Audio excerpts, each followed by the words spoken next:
Question number 5, Srimati Aparajita Sarangi. Question number 5, sir. Honorable मंत्री जी, सदन के पटल पे रखा गया है श्रीमान. माननीय सदस्य. Speaker, sir. Promoting libraries is crucial for fostering a culture of lifelong learning.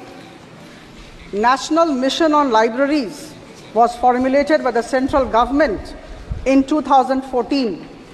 And the main intention of this particular scheme was to enhance the accessibility to knowledge and resources across India.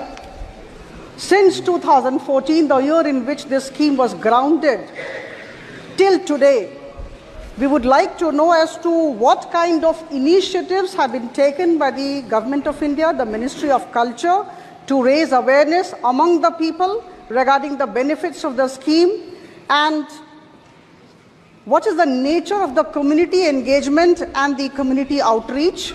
I would request Honorable Minister Culture to enlighten us.